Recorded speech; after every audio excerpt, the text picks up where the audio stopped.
What if the thing standing between you and the life you want isn't failure? What if somewhere deep inside, a part of you is afraid of what might happen if you actually succeed? It sounds irrational. Why would anyone fear the very thing they've spent years chasing? Yet some people repeatedly destroy the opportunities they say they desperately want. They postpone important work. They choose relationships that hurt them. They abandon projects just before they begin to succeed. They create conflict when everything is finally peaceful. And afterward, they ask the same question: why did I do that? Perhaps the answer is hidden in a strange psychological paradox. Sometimes, the mind doesn't sabotage your life because it wants you to suffer. Sometimes, it sabotages your future because it is trying to protect your past. To understand self-sabotage, we first have to abandon the idea that it's simply a lack of discipline. Because if you keep doing something that clearly harms you, there may be a reason. Not a good reason, not a conscious reason, but a reason nonetheless. Imagine a person who desperately wants to become a writer. Every evening, they tell themselves they're going to begin. They research, they plan, they buy notebooks, they watch videos about writing.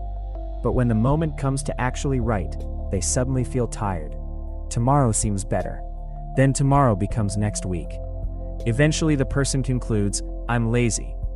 But what if laziness isn't the real explanation? What if starting the book would force them to confront the possibility that they might not be as talented as they hoped? As long as they never begin, that possibility remains untested. The dream stays perfect. The imagined future remains untouched. In this sense, procrastination can sometimes protect the ego. You cannot fail at something you never truly attempt. And this is where self-sabotage becomes interesting. Because the behavior that appears to be destroying your future may, at another level, be protecting your present identity. Psychologists often describe related patterns through concepts such as avoidance, fear of failure, fear of success, and self-handicapping. Self-handicapping occurs when people create obstacles that give them an explanation for potential failure. If I fail, it's because I didn't really try. It can feel safer to believe you're capable but didn't give your best than to give everything you've got and discover the result isn't what you hoped. The tragedy is that the protection becomes the prison. The person avoids the possibility of failure, but also avoids the possibility of success. And eventually, they become trapped between the two. Carl Jung approached this territory through his exploration of the unconscious. He believed that parts of ourselves can remain outside conscious awareness while still influencing our behavior. We may consciously desire one thing while unconsciously moving toward another. Jung famously explored the idea of the shadow, the parts of ourselves we reject, suppress, or refuse to acknowledge. The shadow isn't necessarily evil. It can contain anger, fear, envy, but it can also contain confidence, ambition, creativity, and power. Anything that doesn't fit the identity we've learned to maintain can be pushed into the unconscious, and what we refuse to acknowledge doesn't necessarily disappear. It may emerge indirectly. Perhaps this is why someone who insists, "I don't care what people think," becomes obsessed with approval. Why someone who claims to want intimacy repeatedly chooses emotionally unavailable partners. Why someone who dreams of freedom constantly creates obligations that keep them trapped. The conscious mind says one thing, the deeper pattern says another, and the pattern often wins. But why? One possibility is that familiarity can feel safer than happiness. This is one of the most uncomfortable truths about human psychology. We don't always choose what is best for us. We often choose what is familiar, even when the familiar hurts. If someone grows up surrounded by criticism, criticism may become strangely recognizable. If love was unpredictable, unpredictability may later feel like passion. If affection had to be earned, unconditional love may feel suspicious. The nervous system learns patterns, and the mind often interprets familiarity as safety. This doesn't mean every behavior can be explained by childhood. It doesn't mean we are permanently determined by our past. But early experiences can influence expectations about ourselves and others. Attachment research, for example, suggests that early relationships can shape patterns of connection and emotional regulation. The past doesn't dictate the future, but it can influence the lens through which we approach it. And sometimes, we sabotage what is unfamiliar simply because it feels unfamiliar. Imagine someone finally entering a healthy relationship after years of chaotic ones. There is no constant conflict, no emotional guessing games, no dramatic disappearances. At first it feels peaceful. Then something strange happens. They become uncomfortable. They start searching for problems. They question whether the relationship is exciting enough. They create arguments. Eventually, they leave. Then they say, "See, relationships never work for me." But perhaps the real problem wasn't that the relationship was wrong. Perhaps peace felt wrong. The absence of chaos was unfamiliar, and what is unfamiliar can feel threatening, even when it is good for us. This is why self-sabotage often operates beneath conscious intention. You may genuinely want change, but another part of you may be trying to preserve what it already knows. Alan Watts often explored the strange relationship humans have with control. The more desperately we try to control ourselves, the more tension we can create. We tell ourselves, "I must not be anxious. I must be confident. I have to stop thinking this way." And suddenly the mind becomes obsessed with the very thing we're trying to eliminate.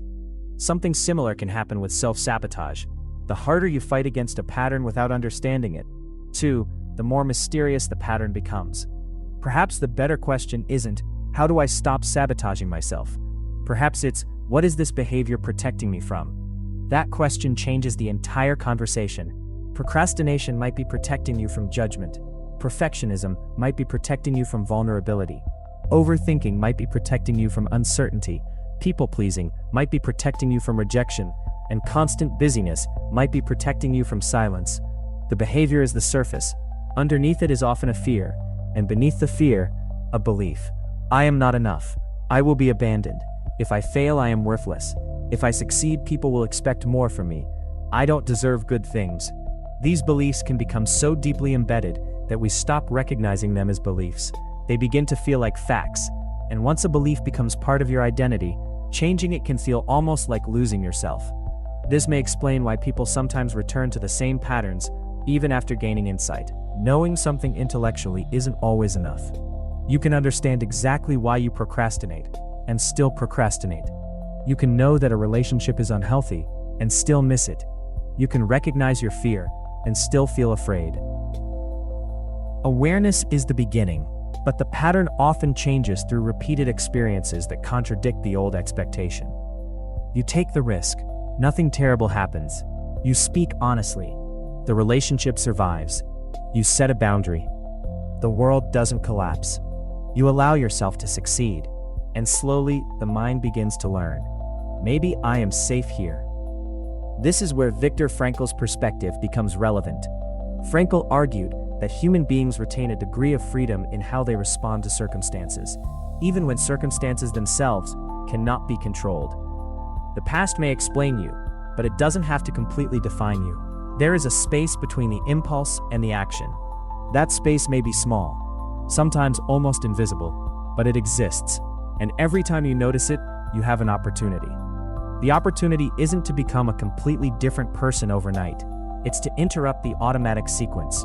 You feel the urge to avoid. Pause. You feel the urge to withdraw. Pause. You feel the familiar temptation to destroy something good because it feels too vulnerable. Pause. Ask, what am I afraid would happen if I allowed this to continue? The answer may surprise you, because sometimes we're not afraid of failure. We're afraid of what success would demand from us. Success can mean visibility, responsibility, change. It can force us to leave behind an identity we've carried for years. The person who has always said, "I'm trying to become successful," suddenly has to become someone who is actually succeeding. That can be psychologically destabilizing. The old identity no longer fits, and the new one hasn't fully formed. So we retreat, not because we don't want the future, but because the future requires us to become unfamiliar to ourselves. This is perhaps the deepest layer of self-sabotage. We protect an old identity even when it is hurting us. The philosopher Epictetus emphasized the importance of examining our judgments and distinguishing between what is within our control and what is not. Applied to self-sabotage, this invites a different kind of responsibility. Not blame, responsibility. You didn't choose every wound you've received. You didn't choose every belief you inherited. But eventually, you may have a choice about whether you continue carrying them unquestioned. That doesn't mean change is easy. Some patterns are deeply rooted. Some require therapy. Some require support from people we trust. But the first step is often remarkably simple. Notice.